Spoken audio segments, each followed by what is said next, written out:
Bem, gente, bom dia, boa tarde e boa noite a todos, né?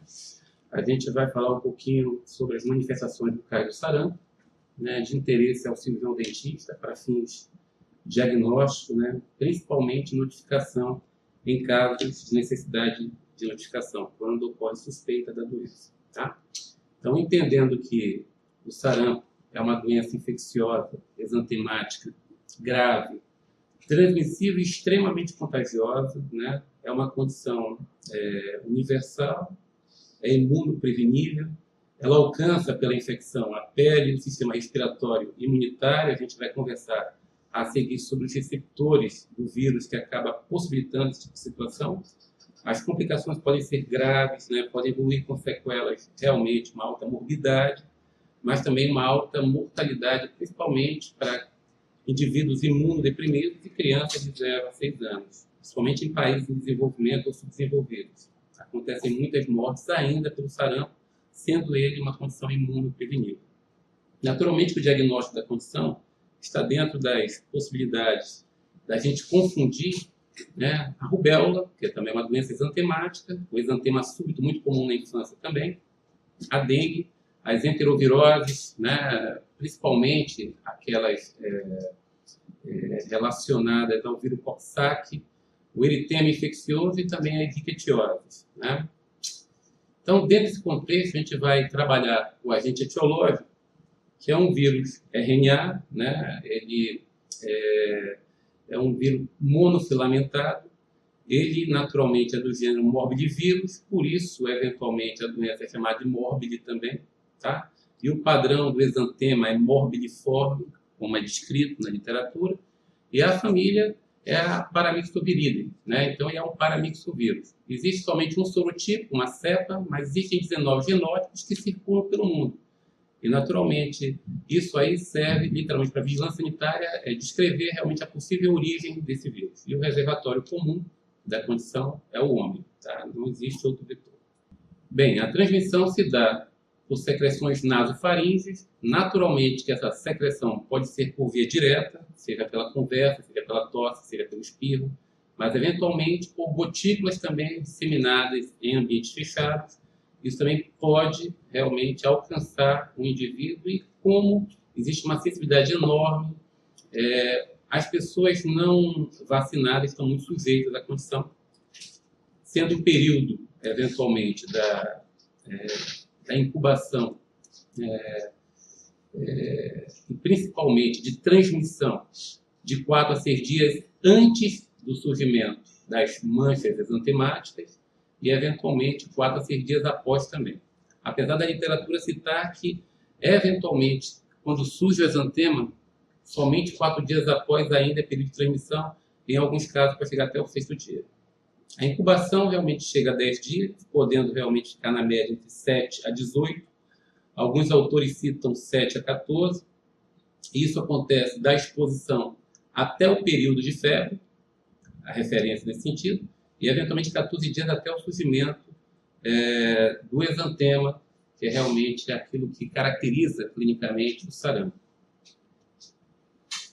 Então, naturalmente, em tratando da epidemiologia, isso vai ser tratado em vídeo seguinte, mas a gente vai passar por ela aqui até pela necessidade.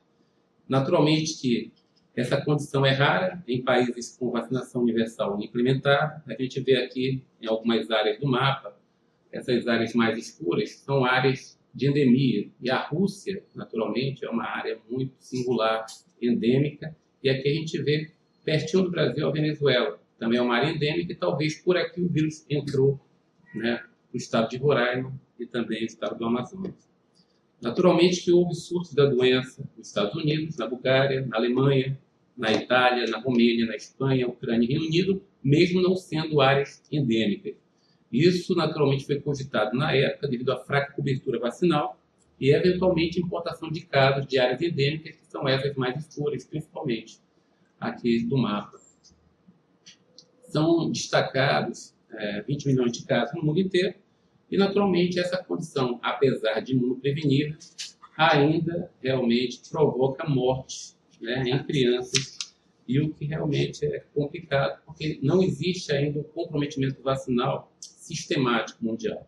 né? Existe uma intenção relacionada às Américas e o Brasil está, de certa forma, dentro dessa perspectiva, a partir de uma convenção, uma organização pan-americana de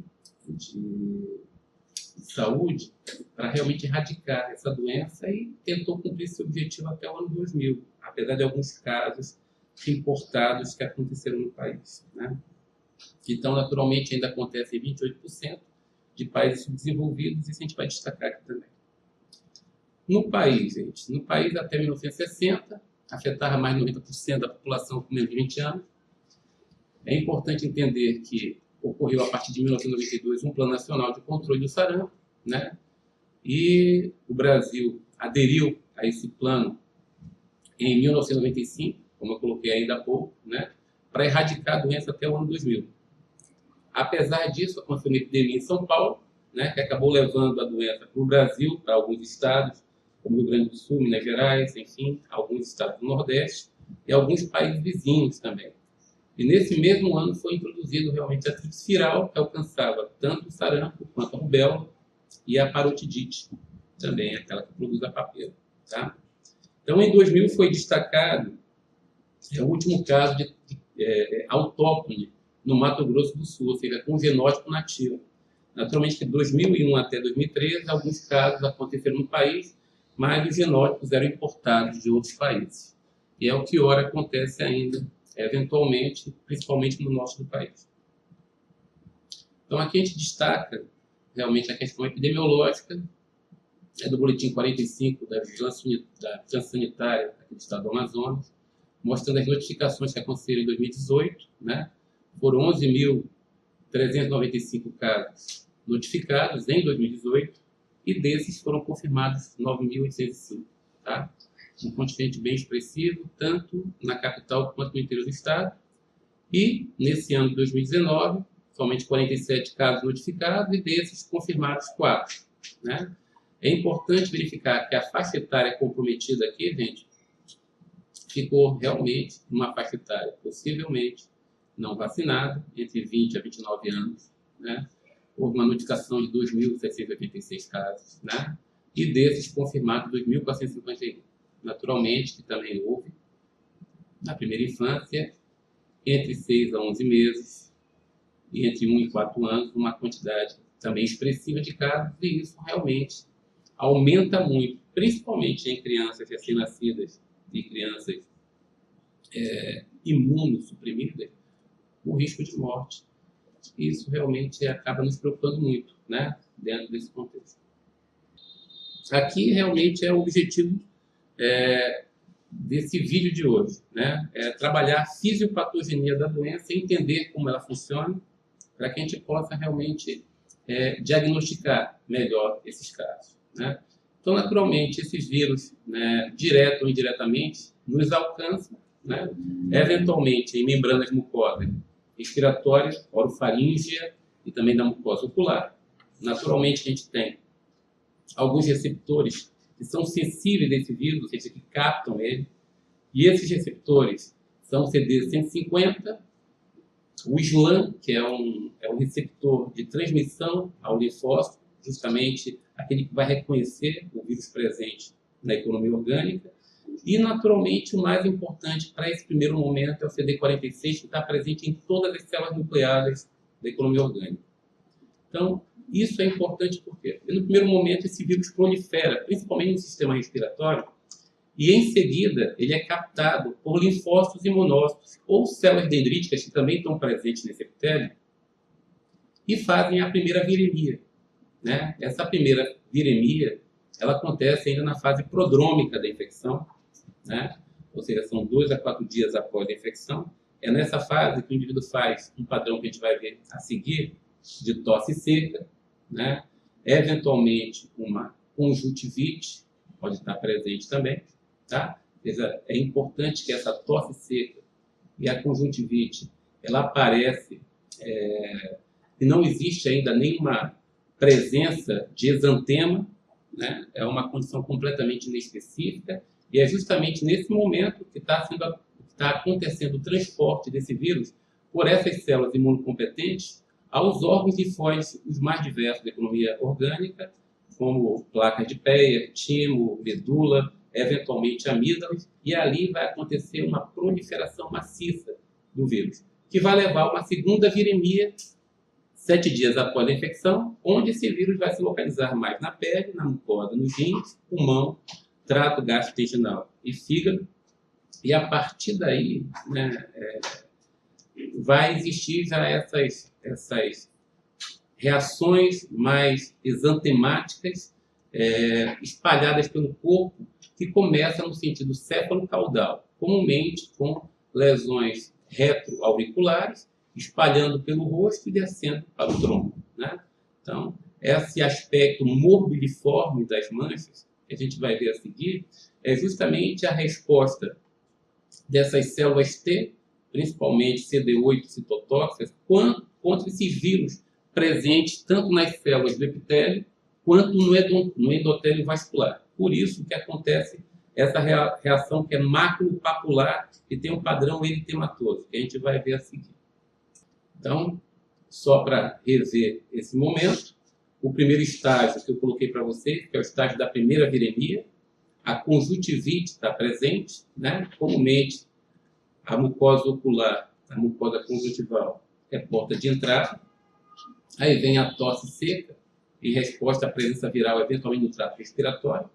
Essa tosse pode ficar produtiva, vem a coriza presente também, é uma resposta também, e a fotofobia.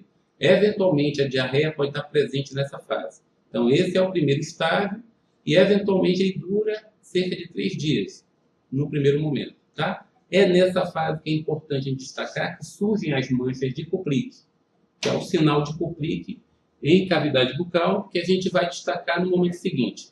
Mas não é só o Koplik que aparece.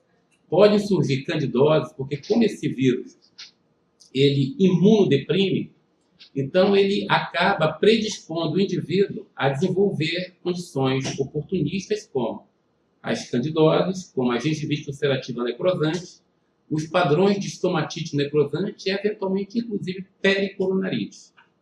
Essas pericoronarites podem envolver tanto terceiro quanto segundo molar, tá? Ou seja, coroas que estão em processo eruptivo.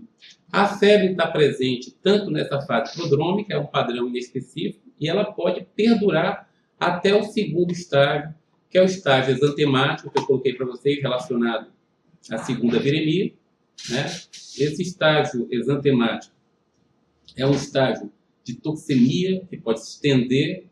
O sarampo ele pode ter complicações por conta da imunossupressão que o vírus provoca, né? Essa imunossupressão tem relação direta com o comprometimento do sistema imunológico.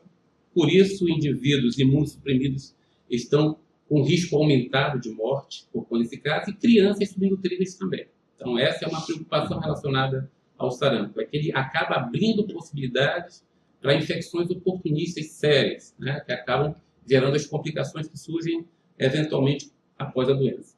É nessa fase do segundo estágio, que acontece esse exantema cutâneo, né, que é um padrão maculopapular eritematoso, como eu coloquei para vocês, relacionado diretamente à ação de linfócitos contra o endotélio vascular e contra queratinócitos na pele.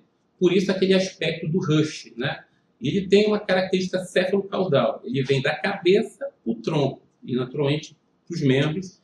E o padrão desse exantema é morbiliforme, naturalmente, é um padrão caracterizado e consagrado na literatura médica. Tá? O terceiro e último estágio, a gente espera, nesse estágio que dura ordinariamente 9 dias, né, entre o estágio prodrômico e o estágio final, naturalmente, guardando as variações devidas, é o estágio final, é o estágio de remissão da doença. Pelo menos espera-se isso, se não acontecer complicação. É nesse estágio que as erupções maculopapulares se tornam difusas, mas elas tendem a ficar mais amarronzadas, mais acastanhadas, justamente pela degradação da hemoglobina e hemociderina, que é um pigmento castanho. Como existe uma lesão vascular presente também, a coisa fica mais acastanhada. Nessa fase, você pode ter dor abdominal também, eventualmente por conta do envolvimento linfático, Eventualmente pode acontecer, inclusive, apendicite pelo aumento das placas de Peyer, né? Então, essas placas de Peyer podem aumentar de volume e, eventualmente, levar a uma apendicite. Nessa fase, espera-se que ocorra redução da febre. Se não acontecer redução da febre nessa fase, é sinal de que pode estar acontecendo uma complicação secundária, e isso pode estar relacionado a uma condição viral ou uma infecção bacteriana secundária, tá? Então, também, além dessa pigmentação castanha, nessa fase, tende a acontecer a descamação da pele, e o padrão é furfuráceo. O que quer dizer um padrão furfuráceo? É semelhante à farinha, né? Essa pele vai degradando porque aconteceu uma ação imunológica contra esses queratinócitos e eles vão aumentando o processo de descamação, tá? Esse é o ponto chave dessa fase. Mas é uma fase que, nesse caso, é uma fase que seria de remissão, se não acontecer complicação. Bem, aqui estão as manifestações clínicas, esse padrão maculopapular eritematoso envolvendo naturalmente o tronco, já no indivíduo adulto, você percebe aqui no rosto, né? Naturalmente são pápulas, não são só máculas, são pápulas, ocorrem elevações. Isso aqui representa, inclusive, um padrão de resposta de hipersensibilidade ao vírus presente no epitélio e presente também no endotélio vascular. E aqui ainda mais dramático. É um quadro muito, muito grave, né? Muito sério. E aqui a gente entra naquilo que é o nosso objetivo de hoje, né? No enantema. Enantema é diferente do exantema. O exantema se manifesta na pele. O enantema é justamente essas manifestações quando acontecem em ambientes mucosos. Então, a mancha de Kuplik, ela é um enantema, né? E ela é uma mancha como se fosse um salpicamento de sal na boca, tá certo? E, eventualmente, de fundo, existe, eventualmente, uma área eritematosa. Então, isso aqui é importante, gente, para a odontologia, para o dentista em si, porque ela surge na fase prodrômica e dura muito pouco tempo. Então, se o dentista conseguir identificar essas lesões, que são patognomônicas, ou seja, são exclusivas do sarampo, nessa fase, essas notificações podem ser mais rapidamente feitas, eventualmente a vacinação das pessoas de contato com essa pessoa que está infectada pode ser feita de forma mais efetiva e você pode reduzir o surto por conta disso. Daí a importância da odontologia, né, nesse olhar sistemático desse paciente. Ele pode identificar primariamente essa condição, tá? Então são manchas de 2 a 3 milímetros, que eventualmente tem um centro esbranquiçado, parece realmente uma salinização da boca, tá? Ou seja, uma dispersão de sal na boca em um ambiente eritematoso, tá? Isso representa ordinariamente, como a mucosa oral, ela faz parte do primeiro, da porta de entrada desse vírus, naturalmente existe potencialmente o comprometimento de glândulas salivares menores e uma alteração vascular em torno dela. Então, essas vênulas dilatadas, eventualmente, estão ao redor desses ductos, eventualmente, de glândula salivar mucosa, que estão sendo destruídos pela resposta imunológica. Então, isso dá esse aspecto na cavidade bucal. O que pode parecer com essas lesões na boca? Na realidade, o diagnóstico diferencial desse padrão de lesão na boca poderiam ser os grânulos de Fordyce, né, que são glândulas sebáceas ectópicas, presentes também na mucosa jugal, e, eventualmente, a úlcera aftosa. Só que essas lesões aqui não são dolorosas, como a úlcera aftosa, e o grânulo de Fordyce não tem um halo avermelhado, como as manchas de Kuplik, que a gente vai mostrar para vocês a seguir. Então, nesse contexto todo, visualizamos outras imagens de Kuplik, comumente estão localizados próximo ao ducto de Stenon, tá? Da glândula parótida, mas pode comprometer toda a mucosa jugal, tá, gente? Isso pode naturalmente envolver, inclusive, áreas pericoronárias, daí a pericoronária está presente em alguns casos, né? Aqui, os grânulos de Fordyce, que são glândulas sebáceas ectópicas, mas naturalmente não tem o fundo eritematoso. Naturalmente, aqui é basicamente para a gente poder discernir entre uma lesão e outra. E aqui as úlceras afitosas, que apesar de ter o halo eritematoso, são altamente dolorosas nessas fases iniciais. E duram um pouquinho mais de tempo, tá? Aqui, naturalmente, esse trabalho Stavropoulos, né, e Gelman e Heft, né, mostra um padrão de gengivite ulcerativa necrosante presente em incisivos centrais superiores, nessa gengiva, e uma pericoronarite também. Observe que aqui ainda tem complique presente, né, e a pericoronarite acontecendo. Vamos lembrar que existe uma alteração imunológica nessa condição, né? Então, essa alteração imunológica pode abrir predisposição, isso aqui pode ser uma complicação do sarampo, porque existem realmente alguns bacilos fusiformes e espiroquetas que fazem esse tipo de destruição, inclusive com lesão de papila, naturalmente na vigência de um estado imunodepressivo. O sarampo provoca isso. Bem, então, a partir do diagnóstico precoce, gente, naturalmente é importante, né, uma rápida investigação e notificação imediata. Isso aí vai servir para medidas de isolamento precoce, para vacinação pós-exposição daquelas pessoas que naturalmente contactaram o indivíduo infectado, e naturalmente isso vai reduzir, né, vai limitar a transmissibilidade. Então, naturalmente, isso aqui é basicamente um padrão em potencial do que poderia acontecer a partir do diagnóstico da suspeita de sarampo e notificação compulsória imediata. Bem, diagnóstico laboratorial, gente, é feito hoje em dia também, não só sorologicamente, né, mas pode ser feito utilizando reação de cadeia de polimerase, né. É importante que isso aí ajuda muito a fechar esse diagnóstico, mas o diagnóstico laboratorial, eventualmente, se dá pela sorologia desse paramyxovírus. E, naturalmente, isso pode acontecer já após o início do exantema. Em alguns casos, você tem positividade, inclusive em fase prodrômica. Cabe só essa suspeita se efetivar para que seja feito dessa forma, tá? Então, 70% dos casos tendem a ser IgM positivos, que é o primeiro anticorpo que é produzido após a infecção, 0 a 2 dias após a erupção, né? E pode alcançar o seu pico entre 7 a 10 dias do indivíduo já infectado.